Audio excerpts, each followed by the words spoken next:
naye bannange oba kyekigenda mu maaso mu relationship buli lukya ebintu byongera okubeera nga tebyonooneka era nga buli lunaku wabeerawo at least couple egenda mu maaso n'okubeera nga temunange eyawukana. Munange Chosen Becky finally yabikoze era nga yavudde nabeera nga akakasa video gye yasobola okubeera nga tembakolera. Ndowooza gwali mwezi gwa kumeka, mwezi gwa kutaano awo, mwezi gwa kumeka awo, I think gwali gwa kutaano gwa kuna, nina video gye nasobola okubeera nga tembakolera era nga video eyo yali ekwatagana ku muyimbi Chosen Becky saako ne yali omwami we amanyikidwa nga Dictator Amiri eyafuuka chef ennaku zino. Munange nasobola okubeera nga tembaleetera bwino ku mwami omupya Chosen Becky gwe yasobola okubeera nga afuna era nga omwami oyo kigambibwa mbu n'abaana babiri Chosen Becky balina abasembayo mbu ba mwami oyo. Omwami oyo yali mukubi wa bifaananyi era nga yabeera nnyo, yali close nnyo mu family eno era nga buli Dictator Amiri wadda ne Chosen Becky wadda era nga n'omwami ono abeerawo nnyo okubeera nga tabakuba ebifaananyi. Imagine Chosen Becky ne weeyabeerera olubuto, omwami ono yabeerangayo munange nga yajja actually kigambibwa mbu n'ennaku ezimu Dictator Amiri yatuuka ekiseera okubeera nga temunaye yeesiga omwami ono era nga munange ng'amulekera omukyala ne bagenda ku sheeyo ye n'abaako ebirala byakwasaganya bo ne bagenda ku show ne beekuba ebifaananyi era ne basobola okubeera nga tebabiteeka ku social media accounts ez'enjawulo ez'omuyimbi. Munange omuvubuka ono oluvannyuma okubeera nga temunaye yageetinga nnyo close ku Chosen Becky ate mulowooza ebintu tebyagira ebintu byagira era nga wetwogerera ssaawa eno omuvubuka yamuzaalamu omwana. Kino nno kibeere kyakuyiga gwe nawe ne yeesembereza omuntu yenna mu famire kabeere mukyala kabeere musajja. Essaawa yonna yonna omwami wo bamukubbako oba ssaawa yonna yonna omukyala wo omuntu oyo gwolaba nti talina kyayinza kubeera nga ataakola omwesize nnyo ayinza omaliriza munange nga atutte omukyala wo oba omwami wo mubeere nga ate munange amwegendereza kubanga ebintu si byangu. Wejjogera ssaawa eno Chosen Becky yavuddemu mu ggwanga ly'e Uganda era nga wejjogera ssaawa eno ali Zanzibar yagenze n'omwami ono eyalinga kameramaani waabwe ne Dictator Amiri era nga munange bali mu kubeera nga temunange balya obulamu side ze. Ye Dictator Amiri avuddeyo ku social media accounts ze n'ateekayo kaposti era akaposti ako abadde ataddeyo akafaananyi ng'ekyamazima kiri nti ebintu bimusobedde. Akwandiseko n'agamba nti Mukama yamba bino ebintu sibitegeerako ddala era nga abadde ali awo ng'ali mu bweraliikirivu obw'amaanyi alayika ali mu birowoozo. Ekyamazima kiri nti alabika yejjusa olunaku lwe yakera ku makya n'abeera nga temunange asembeza omuvubuka ono okubeera nga temunaye atandika kubakuba ebifaananyi ate munange n'amaliriza nga abbye mukyala. Ebyo bino bigenda mu maaso sayidi zeeyo era nga muzikirize mbeere nga tembaterawo akatambi awo mbeere nga temulaba embeera nga bwegenda mu maaso sayidi zeeyo. Chosen Becky ng'agenzeko mu ggwanga ly'e Zanzibar okubeera nga temunaye alya obulamu saako n'omwami waffe omupyaliwo yali kameramaani waabwe ne Dictator Amiri era nga wenaba nkugjeeyo ngenda kubeera nga tenkutwalako mu lutalo wala olutalo lwatandise era nga olutalo olwo luli wakati wa Gravity omutujju saako n'omuyimbi amanyikiddwa nga King Saha beerangidde ebigambo Gravity omutujju alina ebigambo byasobola okubeera nga tayogerera King Saha. Ngenda kubeera nga tembibatirawo awo musobole okubeera nga temumanya ki ekigenda mu maaso sayidi zeeyo kubanga nze gwo gwe mulimu gwa okubeera nga tembibatuusako likinga ate sharingirako abala tobeera okubeera nga te osubscribinga bw'obanga abotetera okubeera nga te ensonga eyo gikolako ka notification bell kakoneko kajja kubeera nga tekakwalatinga buli naba ndese video wansawo obusitiko obuyitawo Sheka Shafu musomi wa dduwa abeera nga tomunoonyaako sayidi endala Habibu ya pick up ate nawe walinnya okubeera nga teba kukyuma ku kisayo n'okubeera nga teba kutuusayo nayona gyewandagadde okubeera nga te otukka ate mu budde nkomootimuvaawo. Hi guys, come with me. Nafuluma eggwanga. Awo n'owolaba ntunse oba oyingidde ng'ovudde eri ewazibu yonna awo oba obulayo kintu kimu ku linnya nnyonyi. You guys, Katonda abadde mulungi gye ndi. Oh my God. Abadde mulungi nnyo. I have the best friends around me, the best people around me. I'm living the life I really dreamt of. Kakati nno bw'otuukanga ku kisaawe olina okwetindira n'olya kamere. Ffe abantu abanene abaagijja bannaye emmere y'omunyonyi eba ntono. Ogenda okutuuka gy'olaga ng'ofa. Munnange nze ntuukawo ndya neeriira sinagatuuka nga nfa. Wow, abawala babadde lovely. One of the things I love about here is emmere yaabwe entwala back to Cafe Sofrito. Bawomesa bafumba akamira akalungi nga kalinga ka Cafe Sofrito n'okwagala kwabwe kwe balina bambi. That is so nice. So nenfunawo akava naye lwaki mwe tuteera enva mu bikopo baana mwe. neba ne kade kawooma nnyo. Like I said, the Lord has been grateful to me. Banange onsanyukireko muneebalizeeko Katonda abadde wa mukwano gyendi. Nyinza okuba nga wendi si we wasinga naye bambi ndi happy nnyo. Ndi musanyufu. Teeba olowooza nadde endagawa kubanga olugendo lwadde luwanvu. Olowooza mu America oba London. Muwedde awo nno nga nfulumye. Yanasazeewo kulonda Uganda Air because why not? It is our country. Ffe tulina okusooka okwewagira. And I've ever actually been in Uganda Air, but so comfortable seats. Yeah. Naye akasente kange kenabadde nina kabadde kantwala mu economy nga sina sente za business class. Nengamba wano ndi waka ngenda kubeera n'abantu b'ewaka kantule nabo tunyumirwe. But you guys, I want you to thank Uganda Air for me. Uganda Air, ba captain abadde bavuga, ne ba hostess ababaddemu bannange mwebali. Bwe nagenze mu economy, pilot nansindikira omwana namugamba genda oyite Becky omugambe tumuwadde seat mu business class. That's why I've been telling you, the Lord has been so grateful. Bannange abantu abalinnye ennyonyi nze no space nga mbadde sigirabangako mu nnyonyi yonna. Ennyonyi ez'akabi ze tulinnye. I swear to God, Uganda Air is so comfortable. Balina space osobola okugolola amagulu, osobola okukola ki, nezinirako nawo kasignature dance kange kaleke mulabye. I had the best time in Uganda Air. Bannange woba olina travel yonna guys, you shouldn't miss this. Uganda Air eri affordable. Ekituufu nze tebanseera bali affordable ate balina n'okwagala. Bannange twatuuse ku ssaawa y'emmere. Nejjusiza lwaki naguze emmere wali ku airport because what is this? Emmere nga nnyingi bamperedde mu bucket badde bakimanyi nti ndi nakawere. Bantendeko fruits, bantendeko bino biki ate emigaati. Webuuze nadde ndyaki siko nga kuliko ekijanjaalo. Nebane sikyasobola kuddamu kulinnya nnyonyi yonna nga si Uganda Air. I swear to God. Laba fruits nga mulimu grapes, mulimu watermelon, mulimu apple, mulimu ennaanansi. So kwoleke bannange mukikola mutya abantu baffe mufunako kasente. No, this is beyond. This is too much. You guys offer a lot. Wano bali wabaddewo enkoko, wano nga waliwo omuceere, wano nga waliwo ekijanjaalo, wano akagaati. So kwoleke abantu bano bayinza okuba bakitegedde nti ndi nakawere. Uganda Air guys, banne munneebalize ku Uganda Air. Nalidde emmere nga bwenzirika. I swear buwoomi nga bunzita bwengweri bwenzira engulu. Aya basi. Oh my God, look at the food, everything. Kale ne woba tokuta aganya bokuta ate abantu abasinga bagireseewo. Yeah, see me with my bestie. That is my bestie. Nze nja bagamba paka kufa. I traveled with a friend. Yeah, twa having the best time ever mu Uganda Air. Nga nina freedom yange babi nga ebanda bankwata video nga bagamba musoke muleka akwate. Naye mwe no, that is love. Awo nno nga tutandise okulengera gye tulaga. Awo nno ne tulandinga. Obadde ogeesinze ensi ki egyendazeemu?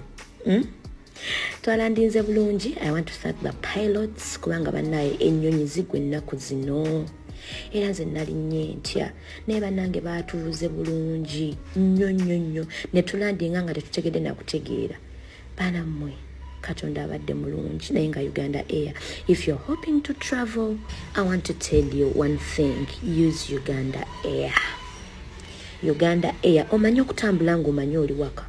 Omanyi bwe tuba wano ewaka tuba tetweyagala naye bw'otuuka ebweru n'olaba Omunnayuganda owulira ng'alabye Muganda w'omusaayi. So twewagire nga twerabako. This is Uganda. This is our country. Ate baleese n'ennyonyi ekujja Uganda straight paka London. Tewakyali bya stop over. Monanga ono nga tufuluma ennyonyi. That beautiful lady you see over there, bane oba mumanyi simanyi, she was so lovely. Awono nade mbuzaako bakkiriza okubuuza ku bapilots obeebaza nangamba bakkiriza nengera ne mugamu ne mwami pilot webaleka offer ka business seat nemwe ennyonyi ayiso yatebakkiriza na muntu kugenda kulaba bapilots gye babeera nze zendabye naye Uganda Air. You go there and greet someone and thank them. Oh my God, system nenjiraba era nze ssaawa yonna ngenda kuvuga nnyonyi, ngenda kuba muvuzi wanyu nabize nabadde nabo ine mami yankute video ennyindo ng'ataawo yagize naye kale awono nenfuluma ennyonyi yaffe eri comfortable. Bannange mwebale kwagira Uganda Air, nasanyuse nga nze nanfuluma nga ali ewaka sina wenneekwekereza sina kyentya bampadde amazzi. You see that water there, I was given it from the Uganda Airlines. A signature dance. Ta-da! I was going to Zanzibar. Ate omulaba enfudu mazzi muba mukitegeererawo nti ssaawa yakulya ssente. Like I told you, I'm having the best people around me. Bane waliwo katonda lwakuwa omukisa n'ogamba no. God, this is too much. I do not deserve this. I want to thank God. Ndi loved ate nina abantu abalungi. Katonda bwe yanteeka tewalungi nnyo. Nyiza okuba nga sirina nnyo naye ndi musanyufu, and that's all that matters. Awo nno nabadde ntuuse nga bannonye. Naye mwe Katonda abadde mulungi. Wene nentuuka. Wait for party 2. Love you. Abazaaya ababeerewo simayanga abo oyo alina stress sina stress nkiddamu kyali wange ate naawe mwennyini okimanyi ebyoyogera ngoyagala bakuwaane bobeera nabo gwe mutima gw'omanyi kikyendi gy'oli omanyi biki bye nsobola okukola omanyi bye nkukoledde okitegeera kati toddeeyo simanyi nina stress owaki stress mbuki kati boyi wange lebe toddamu byogera eyo gyobeera ne bakyaliibo bweyagala balagamba oli w'amaanyi oli w'akabi okitegeera nze sirina stress gwe weetereeze nga ggwe weebeereremu kuba kati gw'osinga stress kitegeera weegattegatte boyi wange nze mbadde simanyi nti alina stress. Ani nkugambye omuntu oba ng'osula mu boys quarter ne maama wo n'enjumba yaabwe nze nkugamba muntu sinna mentioninga muntu kabata oba osula mu boys quarter ne maama wo ne famire yo nga mukyala wo ayisiŋŋanya ne maama wo teri kisinga stress bwetyo otegeera yensoga kati ate waliwo byempulira nze nempulira ennaku otegeera ensonga lwaki mbeerawo ne musaasira ne nga asigenda mulumba nnyo omuntu nga wasobya ku mwana ng'omwana wo bambi yasoba n'afunako problem ku mutwe tegeera manyi obulumi bw'oba oyitamu balina omwana alina ekizibu ku mutwe kati obwo obulumi bw'oyitamu nsirika ne ngamba ono kamuleke anyumirwemu kuba essanyu alifuna eno ng'avuma banne alifuna ng'amanyiira alifuna ng'ali mu kwesudiya kadi nkuleka n'ensirika ne ngamba kankuleke weeyagale naye bonna bw'okisussa bingi nnyo betusovayo ne twogera ne tukusumbuwa ne tukusitressinga oyedde ng'olina stress waakumala okitegeera kati boyi wange nze siri stressed kuba omanyi nze ndi musajja mupambanyi siba nkona manager from day one nga tutandika ebidongo okimanyi nze nakuba tonnakuba tegeera nze nakuba yiiti nenfuka sita nga tonnaba tegeera ate nga sirina manager sirina muntu yenna okitegeera kati nze sirina stress gye njagaza show yamwe eba yakola bulungi kyakabi nnyo okukola obulungi kuba nze nakwaga yes era yakyasinzi naye namwagaliza oli agamba mbu show yannuma nze ate yasasulako ku show okolesha erugogo nali simanyi tiwali osasudde ne ku show andi nze namusasulira nenteekayo sente zange ne zifa tegeera ne muleetera ddiiru ne bamuwa miliyoni 100 ne siryako wadde 2 neze nali nsasudde erugogo ne zifa n'atazikuddiza okitegeera kati ebyo byonna todda ogambe mbu ate ompulira oyina ennugu owulira obusungu kunze sikuwulirako busungu kwagaliza kisima mukama akuwanzeeko eddusu right now okola bulungi nnyo oyina bookings otalaaga okikuba okitegeera era nze ndi apo okimanyi ku mutima sikuyinaako mbwa naye abantu abo mwali badde mwesonyiwa kuba n'oluyimba olukuba ennyo ku nnyimba zo mwali nabo ati lwakabi oluyimba ne music wakabi n'omuyimbi wakabi okitegeera n'omuyimbi wakabi amanyi nnyo yimba mulungi nnyo ensonga laki nali ngenda mutegeka erugogo kuba amanyi nnyo okuyimba okitegeera naye ebyo byogenda ng'otumanyira bikomye kitegeera oba oyina b'oyagala okuwaana bakuwaanira eyo naye tokisussa bakola kabampaane okitegeera tokisussa kuba mulimu abantu abakubeeredde olina okuappreciatinga nze nsobola otunula mu bayibuli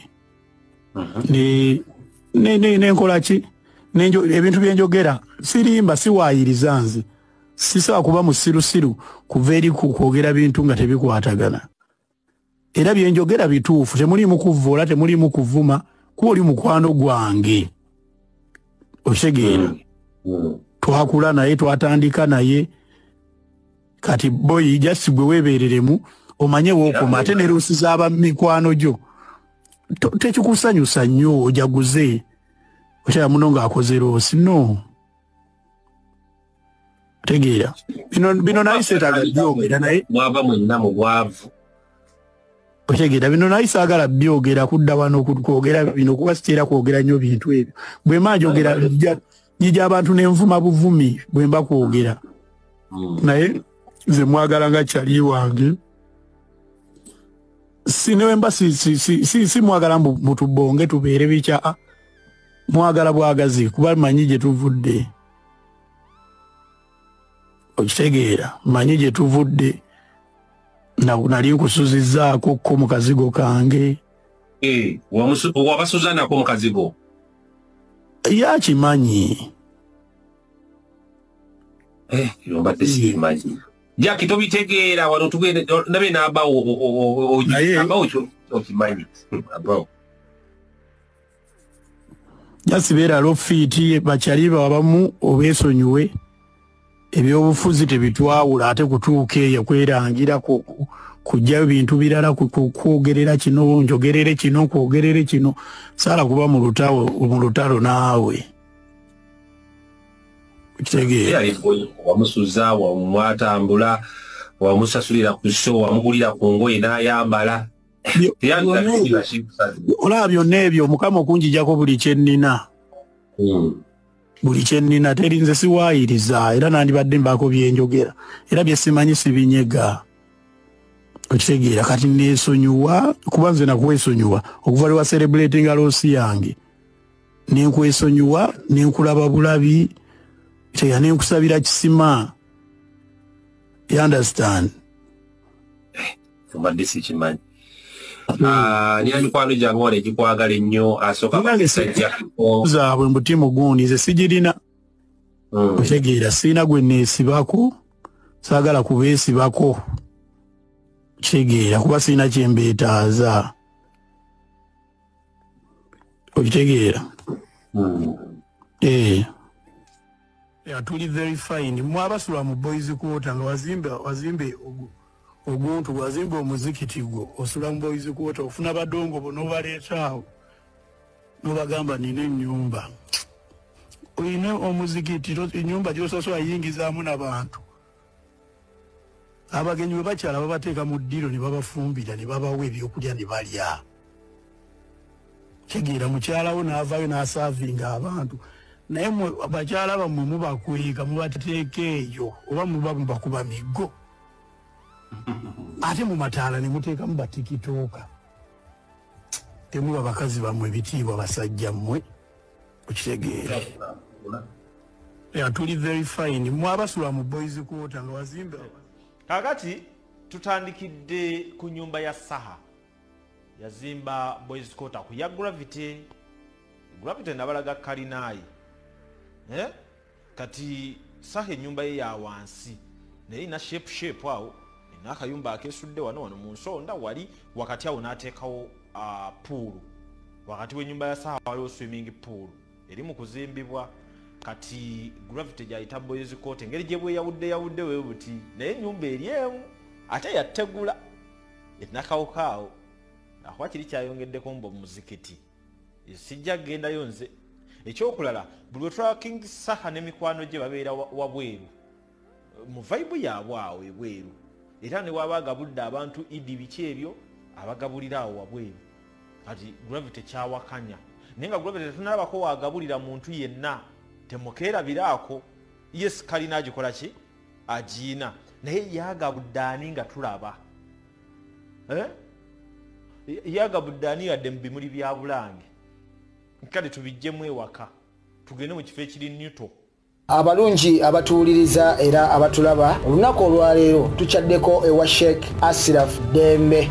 Sebo sanyusa okubalaba amannya agange yeze Sheikh Ashraf Dembe akola ku bizibu by'enjawulo omuntu singa balina ebirwadde musomereddwa tumwa amazzi ga lukuya nga bw'obadde ogalaba tugenda abantu ku kyoto ne twokya emizimu emibi egibabaamu n'okulombeddwa abantu singa abeera ng'ali wano atuuse sobola okumulombereddwa ne waba atatuuse nga mpadde amannya ge naye ng'ali wala maneetaase enamba yange yeno eri 0707363711 namwe banyinaffe abali ebweru oyagala okuba nti oyagala okulombera ku ddwa ng'olina ebizibu viza zibuze amaka gakolongotana sente zikola zimpita mu ngalo ojja kumpeereza ekifaananyi kyo n'amanyago ebyo byokka bijja kummala nja kukulombera eddwa ojja kutereera olunaku olusembayo mu mwezi mba n'eddwa eyawamu ffenna n'abalwadde bange abakadde n'abapya. Salaamu alaikum warahmatullahi wabarakatuh.